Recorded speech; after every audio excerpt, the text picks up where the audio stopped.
సంవత్సరాల తరబడి ఎన్ని మందులు వాడినా మీ మోకాల నొప్పులు తగ్గట్లేదా? ప్రాణ పెయిన్ క్లినిక్ లో అత్యాధునిక చికిత్స.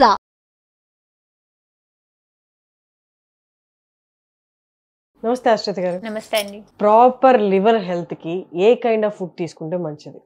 ఇప్పుడు లివర్ డిజార్డర్స్ లో మనకి రకరకాలు ఉంటాయి. సో జనరల్ గా మనం చూసేది అందరికి ఫ్యాటీ లివర్.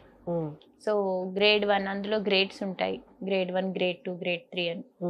సో ఈ ఫ్యాటీ లివర్ ని కనుక మనం నెగ్లెక్ట్ చేస్తే అది గ్రేడ్ 4 వరకు వెళ్ళి లివర్ సిరోసిస్ వచ్చే ఛాన్సెస్ కూడా ఉంటాయి. సో వీటి అన్నిటికీ రీజన్, ఫ్యాటీ లివర్ కి మేజర్ రీజన్ ఏమవుతుందంటే if it is non alcoholic fatty liver, దానికి రీజన్ ఏమవుతుంది అంటే మనం తీసుకునే ఆహారంలో రిఫైన్డ్ కార్బోహైడ్రేట్స్ ఎక్కువ ఉంటే ఫ్యాటీ లివర్ వచ్చే ఛాన్సెస్ ఎక్కువ ఉంటాయి. ఎందుకు అవుతుందంటే ఇది మన తీసుకునే ఆహారంలో తిన్న పదార్థం కార్బోహైడ్రేట్స్ ఏవైతే ఉంటాయో అవి గ్లూకోజ్ గా మారుతాయి. ఈ ఎక్సెస్ గ్లూకోజ్, మన గ్లూకోజ్ అవసరానికి మించి తీసుకుంటుంటే ఆ ఎక్సెస్ గ్లూకోజ్ అంతా కూడా ఫ్యాట్ గా మారుతుంది. ఈ ఫ్యాట్ ఎక్కడ డిపాజిట్ అవుతుందంటే లివర్ మీద డిపాజిట్ అవుతుంది.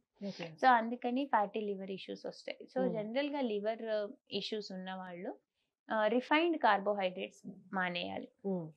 ఫ్రక్టోజ్ కంటైనింగ్ ఫుడ్స్ కూడా మానేయాలి. ఫ్రక్టోజ్ ఇది ఈజీగా మనకి ఫ్యాట్ గా కన్వర్ట్ అవుతుంది.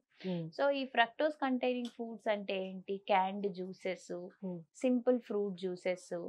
జనరల్ గా అన్ని ఫ్రూట్స్ లో కూడా మనకి ఫ్రక్టోజ్ ఉంటుంది. So already liver condition establish అయి ఉన్న వాళ్ళు ఎన్ని ఫ్రూట్స్ తీసుకుంటున్నారు రోజుకి అన్నది వెరీ వెరీ ఇంపార్టెంట్. పరిమితికి మించి ఎక్కువ ఫ్రూట్స్ తీసుకుంటుంటే, జనరల్ గా అందరు ఫ్రూట్స్ మంచివని ఫ్రూట్ బౌల్ తినేసి డిన్నర్ లోకి ఫ్రూట్స్ తినేసి ఇట్లా చేస్తూ ఉంటారు.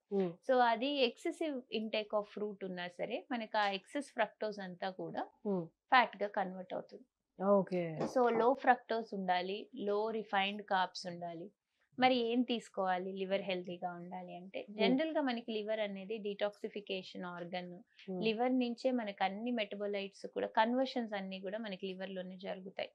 ఫ్యాట్స్ ప్రాపర్ గా కన్వర్ట్ అవ్వాలన్నా, కొలెస్ట్రాల్ నుంచి హెల్తీ కొలెస్ట్రాల్ ఫార్మేషన్ అవ్వాలన్నా కూడా అన్ని మనకి thyroid active form of thyroid form అవ్వాలన్నా, వైటమిన్ B12 స్టోర్ చేసుకోవాలన్నా వీటన్నిటికీ లివరే మేజర్ హబ్. సో ఇలా మెటబాలిక్ యాక్టివిటీస్ అన్నిటికీ లివర్ ఇంపార్టెంట్ కాబట్టి లివర్ ని హెల్తీగా ఉంచుకోవడం కూడా వెరీ ఇంపార్టెంట్. ఈ లివర్ హెల్తీగా ఉండాలంటే మనం తీసుకునే డైట్ లో ఫైబర్ ఎక్కువ ఉండాలి. మనకి ఫైబర్ ఎక్కడి నుంచి వస్తుంది? ఆకుకూరలు, కూరగాయలు వీటన్నిటి నుంచి ఫైబర్ వస్తుంది. దాంతో పాటు హోల్ గ్రెయిన్స్.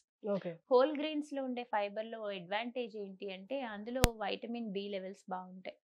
ఈ వైటమిన్ B కాంప్లెక్స్ మనకి లివర్ లో రకరకాల డీటాక్సిఫికేషన్ ప్రొసీజర్స్ కూడా vitamin D very very important.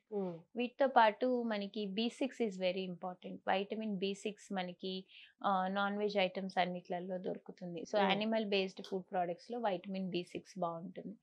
And B12 is very important. B12 కూడా మనకి యానిమల్ బేస్డ్ ఫుడ్ ప్రొడక్ట్స్ లో దొరుకుతుంది. B6 మనకి ఇంకా పంకిన్ సీడ్స్ వీటిలలో కూడా B6 కంటెంట్ బాగానే ఉంటుంది. సో ఇలా B complex vitamins very important. దీంతో పాటు లివర్ డిటాక్సిఫికేషన్ లో మనకి హెల్ప్ చేసేది యాంటీ ఆక్సిడెంట్స్. ఈ యాంటీ ఆక్సిడెంట్ పర్టికులర్ గా ఒక యాంటీ ఆక్సిడెంట్ ఉంటుంది, దాని పేరు గ్లూటాథయోన్ అంటాం. సో ఈ గ్లూటాథయోన్ లివర్ లో ప్రొడ్యూస్ అవుతుంది. ఈ గ్లూటాథయోన్ ప్రొడక్షన్ కి మనకి జింజర్ చాలా బాగా హెల్ప్ చేస్తుంది. సో రెగ్యులర్ గా డైట్ లో జింజర్ తీసుకోవడం వల్ల మనకి లివర్ కి సంబంధించిన ఇష్యూస్ రాకుండా ఉంటాయి. సో ఆల్రెడీ ఉన్న వాళ్ళు కూడా జింజర్ ని తీసుకుంటే డైట్ లో వాళ్ళకున్న పరిస్థితిని ఫర్దర్ గా ప్రోగ్రెస్ అవ్వకుండా కూడా హెల్ప్ చేస్తుంది. So ginger is very important. And next thing ఏంటి అంటే లివర్ డిటాక్సిఫికేషన్ లో సల్ఫరోఫెన్స్ అని కొన్ని కాంపౌండ్స్ ఉంటాయి. ఇవి ఎందులో ఉంటాయంటే cabbage, cauliflower, radish, broccoli, Brazil sprouts ఇలాంటి క్లాస్ ఆఫ్ క్రూసిఫెరస్ వెజిటేబుల్స్ లో మనకి సల్ఫర్ కంటైనింగ్ ఎక్కువ ఉంటుంది. ఇంకా లీక్స్, మనకి స్ప్రింగ్ ఆనియన్స్ వీటన్నిటిలో కూడా సల్ఫర్ కంటెంట్ ఉంటుంది. These are very good for again liver detoxification. So మన డైట్ లో ఇవన్నీ ఉండేలా చూసుకుంటే మనం లివర్ హెల్త్ ని కాపాడుకోవచ్చు. అండ్ మనం మెయిన్ గా ఉండాల్సిన ఎలాంటి ఫుడ్ అవాయిడ్ చేయాలి? So క్యాండ్ beverages, sweet beverages, excessive intake of fruits వీటిని అవాయిడ్ చేసుకోవాలి. ఇందాక మీరు గ్లూటాథయోన్ అన్నారు. నార్మల్ చాలా మంది ఓరల్ గా కూడా తీసుకుంటూ ఉంటారు స్కిన్ రిలేటెడ్. బట్ ఓరల్ గా తీసుకోవడం అనేది లివర్ కి ఏమన్నా అంటే ప్రాబ్లమా? అంటే అలా ఏం లేదు. గ్లూటాథయోన్ బయో అవైలబిలిటీ అనేది వెరీ ఇంపార్టెంట్. ఇప్పుడు గ్లూటాథయోన్ మంచిది అన్నాం కానీ అది మనం ఓరల్ క్యాప్సూల్ రూపంలో తీసుకుంటే అది ఎంతవరకు బయో అవైలబుల్? జనరల్ గా క్యాప్సూల్ రూపంలో తీసుకున్న glutathione is not more bio available. ఇప్పుడు గ్లూటాథయోన్ స్కిన్ బాగుంటుంది ఎందుకంటే it is basically and potent anti oxidant. Which ever is anti oxidant oxidative stress తగ్గిస్తుంది కాబట్టి మీకు ఇన్స్టెంట్ గా స్కిన్ లో ఎఫెక్ట్ బాగా కనిపిస్తుంది. కానీ ఈ గ్లూటాథయోన్ ఒకవేళ మీరు సప్లిమెంట్ చేసుకుందాం అనుకుంటే liposomal form of glutathione to some extent work అవుతుంది ఓరల్ గా. But to see the result you need IV.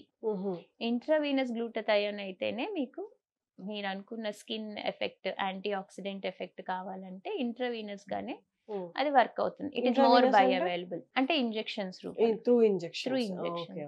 So అట్లా more bioavailable than oral content మీకు అంత బయో అవైలబిలిటీ ఉండదు. Thank you.